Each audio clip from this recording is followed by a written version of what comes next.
Hello friends, welcome back to my channel.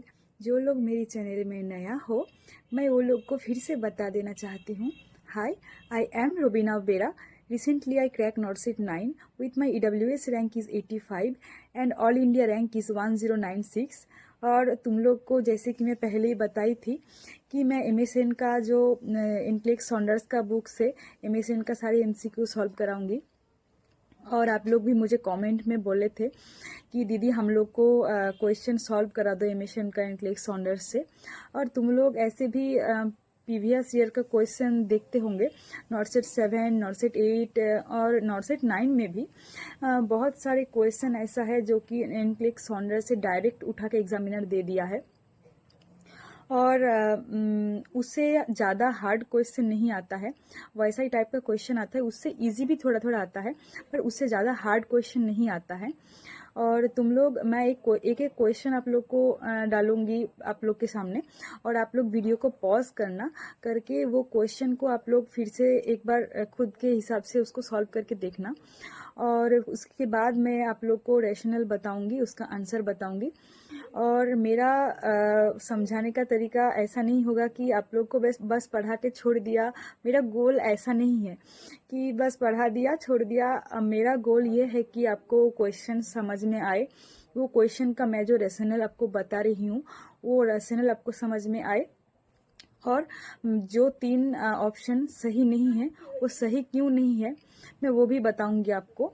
और मेरी video को पूरा देखना। हो सकता है वीडियो थोड़ा लंबा हो क्योंकि मैं पार्ट डे आपको 10 क्वेश्चन सॉल्व कराने वाली हूँ। तो वीडियो को बिना स्किप किए अच्छे से देखना। हाँ, आपके हिसाब से आप वीडियो को स्पीड या स्लो कर सकते हो, बट वीडियो के बीच में कुछ मिस नहीं करना। हो सकता है आपको एक इम्पॉर्टेंट इन्फॉर्मेशन छूट गया होगा। तो आपको आप वीडियो को अच्छे से देखना और देरी ना करके चलो वीडियो को स्टार्ट करते हैं।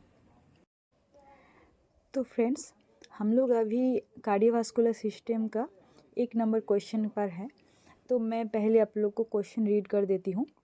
A client with a history of type 2 diabetes is admitted to the hospital with chest pain and scheduled for a cardiac catheterization.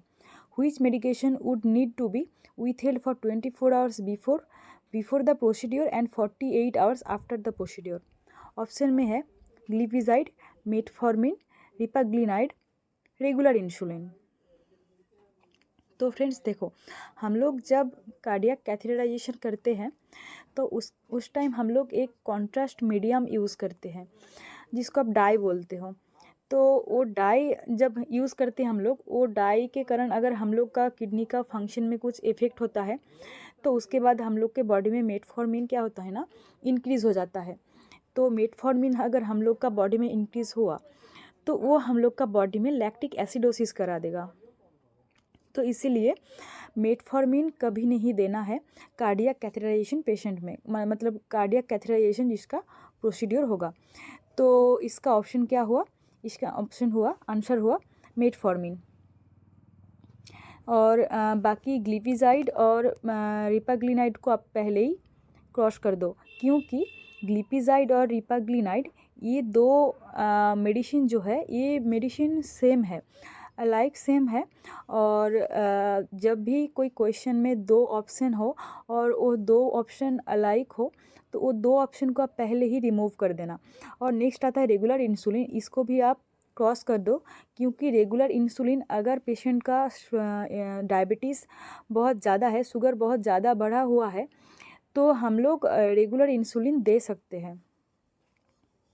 तो फ्रेंड्स, नेक्स्ट क्वेश्चन है, a client with sinus bradycardia with heart rate 45 beats per minute and blood pressure is 82/60 mmHg report dizziness. Which intervention would the nurse anticipate will be prescribed? Option में है administer digoxin, defibrillate the client, continue to monitor the client, prepare for the transcutaneous pacing. तो question को देख के आप समझ में आ रहा है आपको कि पेशेंट का ब्राडीकार्डिया हो रहा है। जैसे कि 45 है बीट्स पर मिनट। ब्राडीकार्डिया हम लोग तब बोलते हैं जब 60 बीट्स पर मिनट के नीचे आ जाता है हम लोग का हार्ट रेट। और ब्लड प्रेशर देखो 82/60, हम सबको पता है कि नॉर्मल ब्लड प्रेशर होता है 120/80, इसका मतलब पेशेंट का हाइपोटेंशन भी है और डिजीनेस भी है। और देखो जैसे कि फर्स्ट ऑप्शन में लिखा हुआ है एडमिनिस्टर डिगोक्सिन। डिगोक्सिन देने से क्या होता है, डिगोक्सिन देने से हम लोग का हार्ट रेट और ज़्यादा कम हो जाता है। एक तो पेशेंट का ब्राडीकार्डिया है, ऊपर से डिगोक्सिन दे देंगे तो और ज़्यादा हार्ट रेट कम हो जाएगा, तो डिगोक्सिन तो नहीं दे सकते। डिफिब्रिलेट द क्लाइंट। डिफिब्रिलेट हम लोग कब करते हैं, जब पेशेंट का पल्सलेस VT और VF हो। ऐसा क्वेश्चन में कहीं भी दिया नहीं हुआ है। और continue to monitor the client, ये तो आप पहले ही क्रॉस कर दो, क्योंकि ये हो ही नहीं सकता कि हम लोग का पेशेंट का जो BP कम है और ब्राडीकार्डिया हो रहा है और हम लोग पेशेंट का कुछ भी ना करें, तो ये भी नहीं होगा, ये भी नहीं होगा, ये भी नहीं होगा।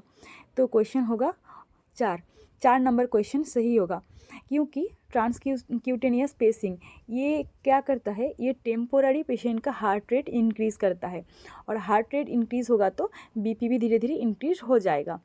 तो हम लोग का आंसर होगा 4। तो फ्रेंड्स हम लोग चलते हैं नेक्स्ट क्वेश्चन में। हम लोग के पास नेक्स्ट क्वेश्चन क्या है, the nurse in A medical unit is caring for a client with heart failure. The client suddenly develop extreme dyspnoea, tachycardia and lung crackles. The nurse immediately asks another nurse to contact the primary health care provider and prepare to implement which priority intervention. Select all that apply. इसका मतलब बहुत सारा answer होगा, एक answer नहीं होगा, 3, 4, 5 answer हो सकता है। तो देखो फ्रेंड्स, हम लोग को पहले की पॉइंट्स को ढूंढना है।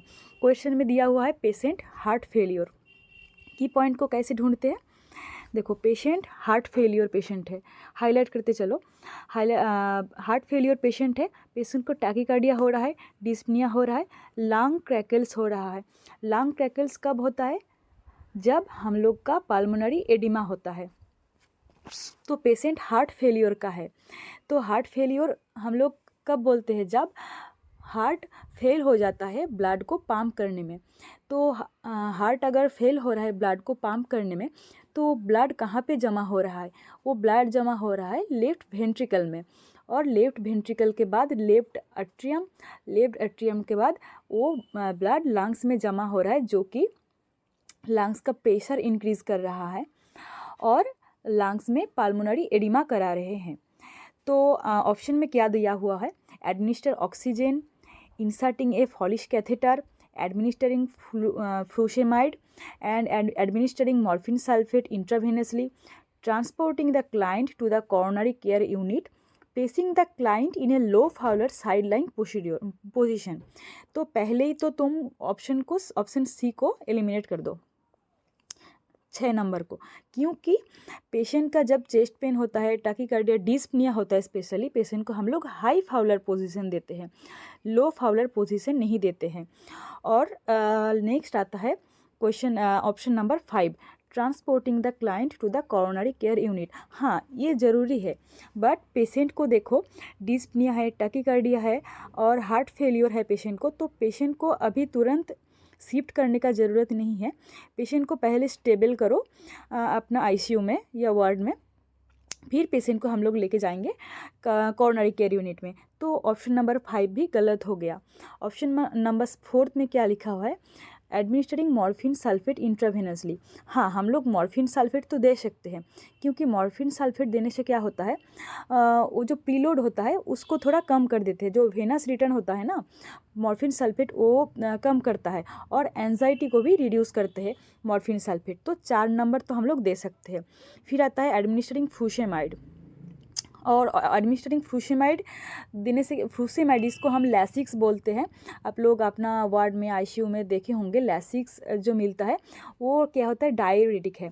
वो डायूरेटिक हम लोग का जो लंग्स में जो एडिमा है वो एडिमा कम कर देता है, और हम लोग का डिस्पनिया भी कम हो जाता है।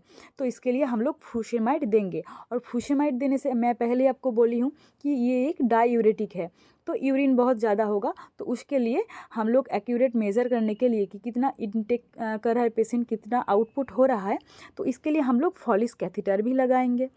और ऑक्सीजन तो देना ही है, पेशेंट को डिस्पनिया है, टैकीकार्डिया है, लंग क्रैकल्स है तो ऑक्सीजन तो देना ही है, तो ये भी सही हो गया। तो हम लोग का 4 ऑप्शन सही है, 1 2 3 4, ये 4 ऑप्शन हम लोग का सही है। चलते हैं नेक्स्ट क्वेश्चन में। हाँ सॉरी, तो क्वेश्चन में क्या लिखा हुआ है, अच्छा एक क्वेश्चन में मिस्टेक है थोड़ा, मैं बता देती हूँ उसमें क्या होगा। A myocardial infarction patient suddenly becomes tachycardic, show sign of air hunger and begins coughing frothy pink tinged sputum, which finding would the nurse anticipate when auscultating the client's breath sound। तो patient को क्या है, myocardial infraction है, मैं लिख देती हूँ।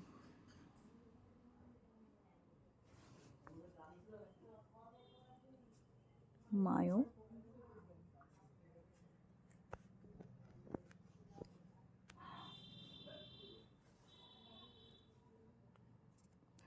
तो मायोकार्डियल इंफ्रैक्शन है पेशेंट को। तो मायोकार्डियल इंफ्रैक्शन और टैकीकार्डिया, और देखो जो मेन पॉइंट है आप उसको ढूंढो, पेशेंट को काफिंग फ्रॉथी पिंक टिंग्ड स्पुटम, ये कब होता है, जब पेशेंट का पाल्मोनरी एडिमा हो जाता है। तो पाल्मोनरी एडिमा होने से हमेशा याद रखना, पाल्मोनरी एडिमा होने से पेशेंट का लंग साउंड हमेशा क्रैकल्स आता है। और स्ट्राइडर जो दिया हुआ है, ये स्ट्राइडर कब होता है, स्ट्राइडर होता है जब अपर एयरवे हम लोग का कॉन्स्ट्रिक्ट होता है। तो स्ट्राइडर तो नहीं होगा, ये क्रैकल्स करेक्ट आंसर है। 3 भी नहीं होगा क्योंकि रोंकाई नहीं होता, और डिमिनिश ब्रीथ साउंड भी नहीं होगा। हमेशा एक पॉइंट को याद रखना, जब पिंक फ्रॉथी स्पुटम दिया हुआ है तो आपको माइंड में इतना आना चाहिए कि वो क्या है, लंग पाल्मोनरी एडिमा है, और पाल्मोनरी एडिमा होने से हमेशा क्रैकल्स साउंड आएगा। फ्रेंड्स चलो हम लोग चलते हैं नेक्स्ट क्वेश्चन में। A client with myocardial infarction is developing cardiogenic shock. Mark, cardiogenic shock. Which potential condition would the nurse anticipate and monitor the client for detect cardiogenic shock? Question का मतलब है, ये जो लास्ट मतलब नीचे जो 4 जो ऑप्शन दिया हुआ है, ये 4 में से एक ऑप्शन है जो कि कार्डियोजेनिक शॉक में होता है, टू डिटेक्ट कार्डियोजेनिक शॉक। ठीक है, तो ऑप्शन को हम लोग देखते हैं। पाल्सस पैराडॉक्सस, पाल्सस पैराडॉक्सस, पाल्सस पैराडॉक्सस कब होता है, पाल्सस पैराडॉक्सस कभी कार्डियोजेनिक शॉक में नहीं होता। ये कब होता है, ये कार्डियक टेम्पोनेड में होता है। कार्डियोजेनिक शॉक में कभी पाल्सस पैराडॉक्सस नहीं होता है। तो ये ऑप्शन को आप क्रॉस कर दो। फिर वेंट्रिकुलर डिसएरिथमिया, ये हो सकता है, बट हम लोग नीचे ऑप्शन भी देख लेते हैं, फिर इसको मार्क करेंगे, ये होगा कि नहीं हम लोग देखेंगे। राइज डायस्टोलिक ब्लड प्रेशर, तो फ्रेंड्स कार्डियोजेनिक शॉक में कभी ब्लड प्रेशर इंक्रीज होगा नहीं, ब्लड प्रेशर हमेशा डिक्रीज होगा। तो यहाँ लिखा हुआ है राइजिंग डायस्टोलिक ब्लड प्रेशर, तो ये भी गलत हो गया क्योंकि ये इंक्रीजिंग नहीं होता, डिक्रीजिंग होता। और falling central venous pressure, central venous pressure भी इसका इंक्रीज होगा कार्डियोजेनिक शॉक में, क्योंकि हम लोग का जो लेफ्ट वेंट्रिकल है उसका बैकवर्ड इफेक्ट की वजह से हम लोग का जो सेंट्रल वेनस प्रेशर है वो इंक्रीज होगा, ना कि डिक्रीज होगा। तो हम लोग का ऑप्शन चला गया 2, वेंट्रिकुलर डिसएरिथमिया। ओके, चलते हैं नेक्स्ट क्वेश्चन पर।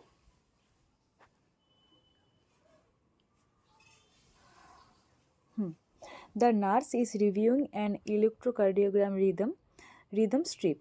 The P wave and QRX complex are regular. The PR interval is 0.16 second and QRS complex is measured 0.06 second. The overall heart rate is 64 beats per minute. Which action would the nurse take? Option देखो, check vital signs, check laboratory test result, monitor for any rhythm change, notify the primary health care provider. तो सबसे पहले तो हम लोग को ये पता होना होगा कि हार्ट रेट नॉर्मल कितना होता है। हार्ट रेट नॉर्मल होता है 62 to 60 to 100, और यहाँ पे 64 मतलब कि नॉर्मल है। और पीआर इंटरवल कितना होता है? नॉर्मल पीआर इंटरवल होता है 0.122 टू 0.20। तो ये होता है नॉर्मल पीआर इंटरवल। 0.16 दिया हुआ है यहाँ, मतलब नॉर्मल है। और क्यूआरएक्स कॉम्प्लेक्स कितना होता है नॉर्मल? 0.04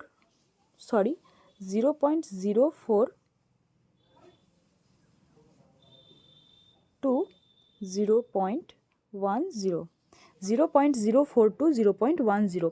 यहाँ पे 0.06 सेकेंड दिया हुआ है, मतलब ये भी नॉर्मल है। तो वाइटल साइंस चेक करने का ज़रूरत नहीं है क्योंकि ये सब नॉर्मल फाइंडिंग्स है, तो वाइटल साइंस को हम लोग कट देते हैं पहले ही। और चेक लेबोरेटरी टेस्ट रिजल्ट, ये भी करने का ज़रूरत नहीं है क्योंकि ये नॉर्मल फाइंडिंग्स है। Notify the primary health care provider, कोई ज़रूरत नहीं है, नॉर्मल फाइंडिंग्स है। The monitor for any rhythm changes, yes this is correct answer, क्योंकि हम लोग चेक करते रहेंगे कि रिदम का कोई चेंज हो रहा है या नहीं, क्योंकि ये सब तो नॉर्मल फाइंडिंग्स है। Next question, a client is wearing A continuous cardiac monitor which begins to sound its alarm. The nurse sees no electrocardiographic complexes on screen.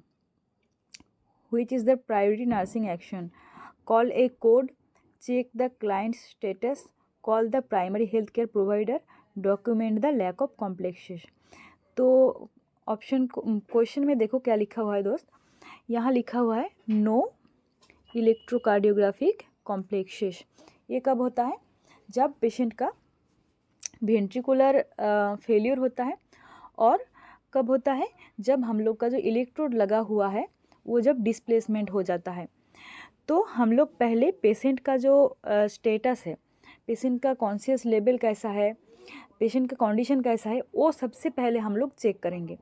तो इसका आंसर होगा 2, client check client status.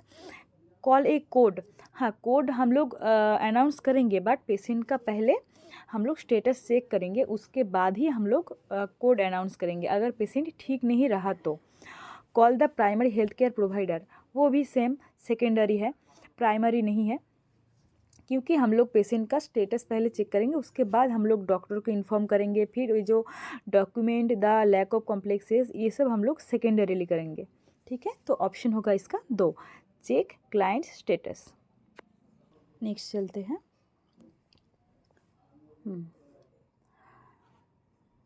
The nurse is watching the cardiac monitor and notice that client's rhythm suddenly change. There are no P wave.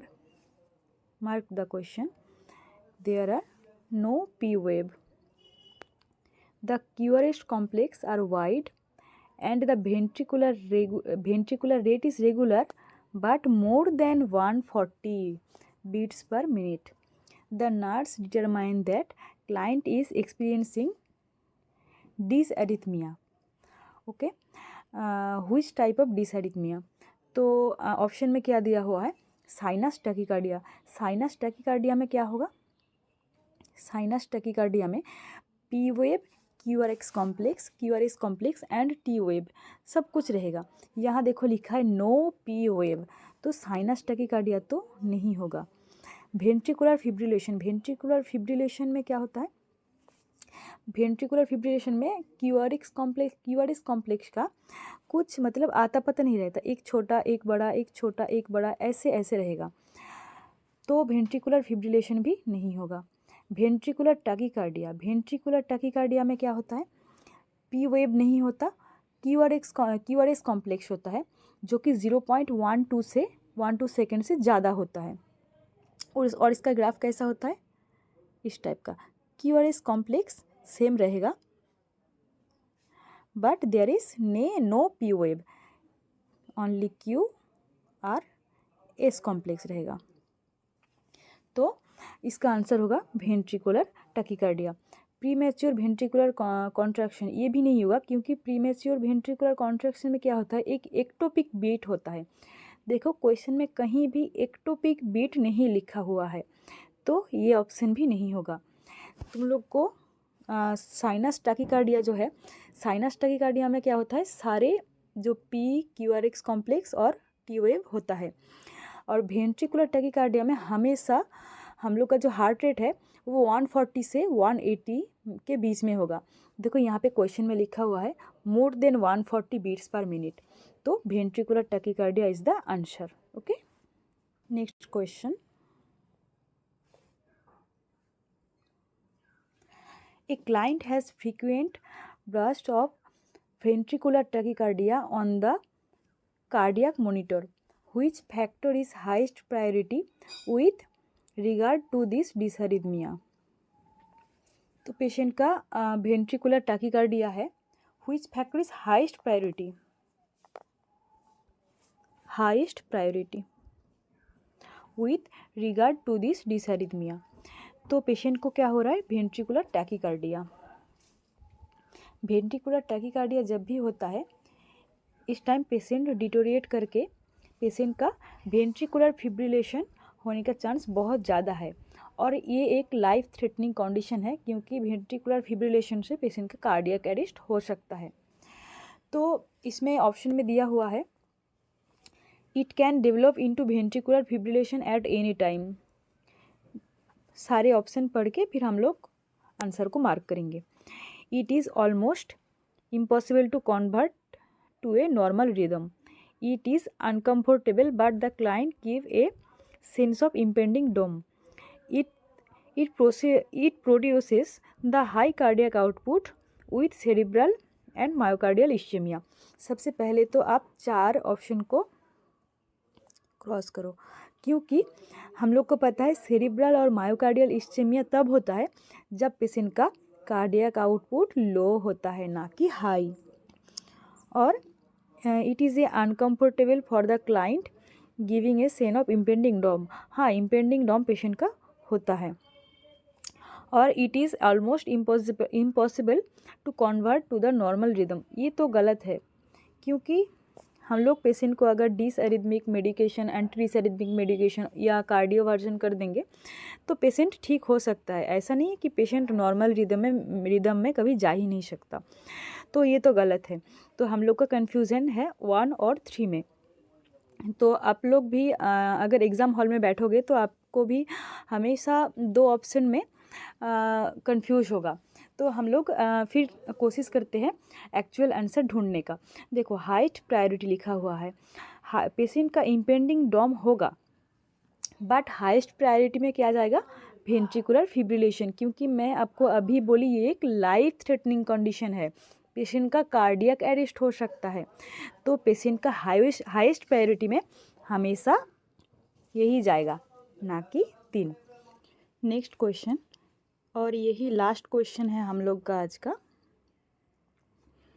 Question है, a client is having frequent premature ventricular contraction, the nurse would place priority on assessment of which information. तो patient को क्या हो रहा है, frequent premature ventricular contraction, मतलब 2 ventricular contraction के बीच में एक प्रीमेच्योर कॉन्ट्रैक्शन आ रहा है। इससे क्या होगा, इससे पेशेंट का हेमोडायनेमिकली पेशेंट को प्रॉब्लम हो सकता है।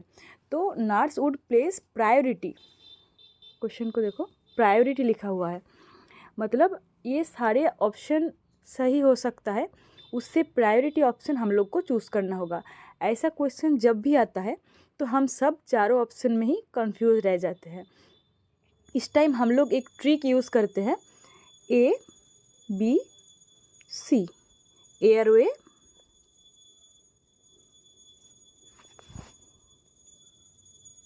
ब्रीदिंग,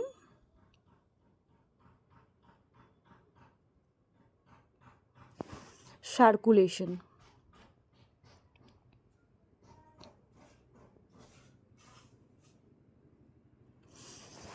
तो हम सबको जानते हैं, सबसे पहले ऐसा प्रायोरिटी के क्वेश्चन जब आता है हम लोग सबसे पहले एयरवे चेक करते हैं, फिर ब्रीदिंग, फिर सर्कुलेशन चेक करते हैं। और CAB कहाँ फॉलो होता है, CAB हमेशा CPR के टाइम, कार्डियक अरेस्ट के टाइम CAB हमेशा फॉलो होता है। तो यहाँ पे तो कार्डियक अरेस्ट पेशेंट का दिया हुआ नहीं है। तो एयरवे ब्रीदिंग सर्कुलेशन में 3 नंबर में देखो blood pressure and oxygen saturation लिखा हुआ है, तो यही ऑप्शन सही होगा। Positive factor such as caffeine, ये भी नहीं होगा। सेंसेशन ऑफ फ्लैटरिंग और पैल्पिटेशन, ये भी नहीं होगा। Precipitating factor such as infection, ये भी नहीं होगा। तो हम लोग का ऑप्शन होगा 3, क्योंकि ABC के हिसाब से यही सबसे पहले आ रहे हैं।